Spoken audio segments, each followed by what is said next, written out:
Hey, today I've got 3 hacks for you to keep the harmony when it comes to household chores. Hey, I'm Brian from LoveHowDeep.com. Thank you so much for joining me. Please make sure you like, follow, subscribe wherever you're seeing this video. It will really help us get the message out. But hey, let's get to it. You might have issues with your spouse when it comes to chores and how things are divided up and who does what, and maybe there's some animosity toward that. I've got 3 things for you today that I'm going to give to you that hopefully will provide you with a little peace, because this is a very common issue for lots of couples.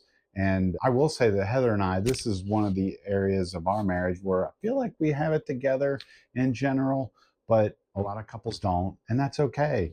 It's just something to work on. So number one, what I want you to do before you start anything is schedule what I call the state of the house. And this is a meeting between the two of you where you will sit down. And if you have kids, I would highly recommend that two of you, just you and your spouse, sit down first. Talk about chores, talk about what you're doing now, talk about what's working, what's not working, talk about what you like. Maybe you don't like to do any chores, I don't know, but hopefully there's some things that you like to do that maybe you want to keep doing, or maybe you want to trade off and do something different. But have that dialogue. And I would highly recommend you get out a piece of paper or maybe do it on a spreadsheet.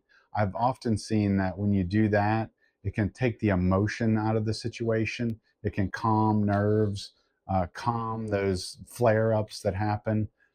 If you hit a hot button issue, which for some of you, chores might be one of those kind of hot button issues.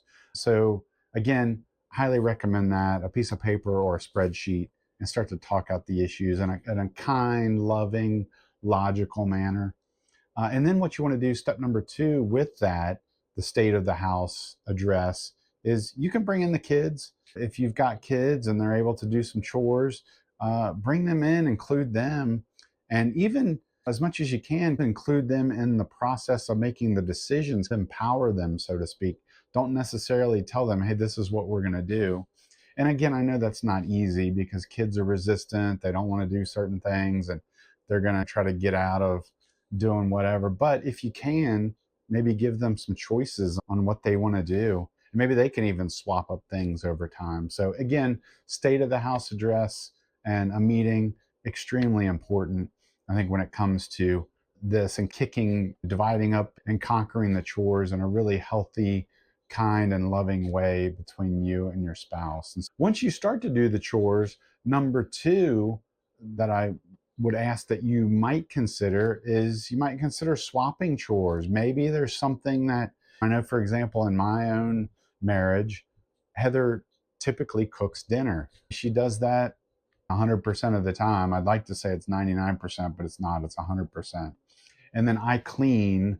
She actually helps me clean. I help her chop vegetables and things like that. But for us, swapping could potentially be maybe me actually cooking dinner one night and taking the lead. And then if she wants to assist me, great. And then she's responsible for cleaning. And I think that does a couple of things. One, it introduces you to something new, something different that maybe you might enjoy doing that you didn't know you didn't like. But then I think this is even more important. It actually helps you to put yourself in your spouse's shoes, and you can see things from a different angle, from a different perspective, realize how hard they probably do work, realize maybe how good they are at what they do. But if you're standing back and you're sitting over to the side and you're seeing this happen, it might be a case where you're not really seeing that. I love that idea. And I think that could be a real winner. And it could just be an experiment. It's not necessarily something that you have to just permanently do, but maybe give it a try. And I think even what might even be more fun would be if you would completely swap everything that's done. Now, I know this is difficult for some of you, especially if one of you is a stay at home parent. So, when it comes to doing things for the kids and maybe, I don't know, making lunch or something like that, might be difficult if you're working. You have to play that by ear. But for some of you, again, maybe swapping an entire list of chores for a week could be something fun to do, and just to help you out. And then I would say number 3, appreciate each other's efforts. This goes a long way to, I think, making it better, because when you see something that your spouse is doing that you appreciate, the best thing that you can do is actually verbalize that you appreciate it.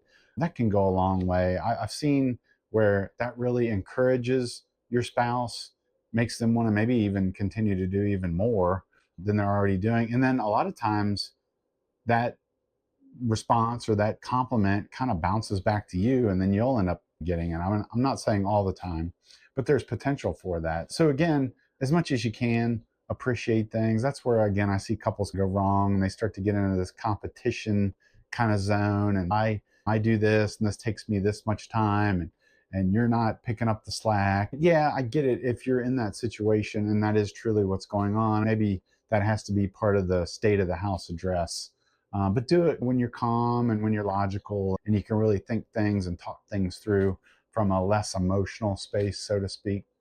So I hope this was helpful to you. I would really highly recommend that before you go, everywhere that you see this video, I'll make sure that we put a link to a free resource that we have called 10 Practical Communication Strategies. It's a free guide. It will help the two of you talk more, be more connected, just help conversations go a lot more freely when you are engaging about some of these hot topics. So make sure that you do that. And again, I can't reiterate enough. Thank you so much for joining us. Thank you so much for encouraging us and looking at everything that we've got to offer. Make sure that you subscribe, make sure that you like, make sure that you follow all of our content here on the Love How Deep channel. And with that, I will sign off and we will see you next time. Take care.